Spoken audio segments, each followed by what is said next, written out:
Assalamualaikum warahmatullahi wabarakatuh. Nama saya Juweria Nikmal Lestari dengan NIM M1C120007.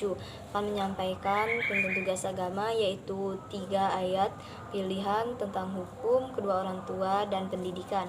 Yang pertama yaitu surah Al-Luqman ayat ke-14 tentang kedua orang tua. A'udzubillahi minasyaitonirrajim. Bismillahirrahmanirrahim. Wa wassaynal insana biwalidayhi hamalathu ummuhu wahnan ala wahnin wa fisluhu fi amaini anishkur liwalidayka ilayya masir.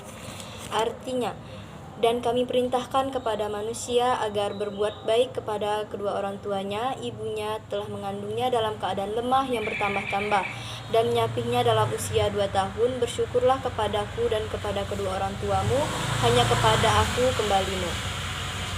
Yaitu kandungan dari Quran surah Al-Luqman ayat 14 antara lain. Yang pertama, perintah berbakti kepada orang tua. Yang kedua, taat pada orang tua harus berdasarkan pada perintah Allah.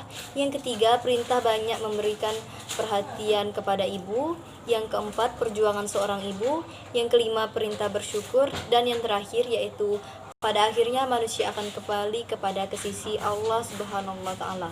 Yang selanjutnya yaitu Quran surah Al-Isra ayat 23 tentang kedua orang tua.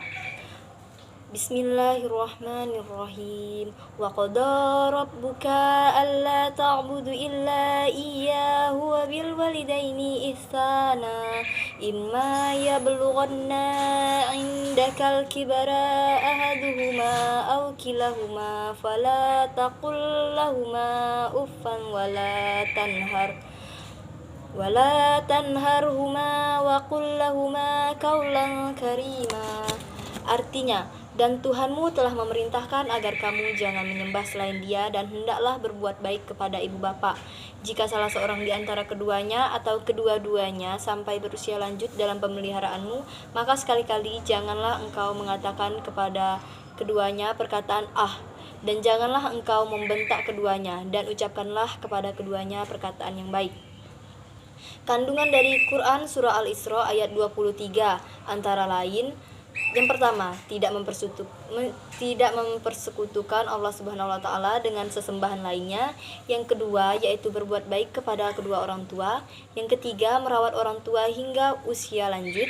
Dan yang terakhir, tidak membentak mereka bahkan dengan perkataan sekalipun, melainkan senantiasa berkata mulia kepada keduanya. Dan yang terakhir yaitu Quran surah Al-Isra ayat ke-32 tentang hukum. Bismillahirrahmanirrahim. Wala taqrabuz zina innahu kana fahisyatan wa sa'a sabila. Yang artinya, dan janganlah kamu mendekati zina, sesungguhnya zina itu adalah suatu perbuatan yang keji dan suatu jalan yang buruk. Kandungan dari Quran surah Al-Isra ayat ke-32. Yang pertama, larangan mendekati zina, baik itu zina kedua mata seperti melihat, zina kedua telinga yaitu mendengar, zina lidah yaitu berbicara, zina kedua tangan adalah menyentuh, zina kedua kaki adalah melangkah, dan zina hati adalah keinginan dan berangan-angan. Yang kedua, zina termasuk perbuatan keji dan mungkar. Yang ketiga, zina merupakan jalan yang buruk. Dan yang terakhir, mendekati saja sudah dilarang, apalagi untuk melakukannya. Terima kasih. Wassalamualaikum warahmatullahi wabarakatuh.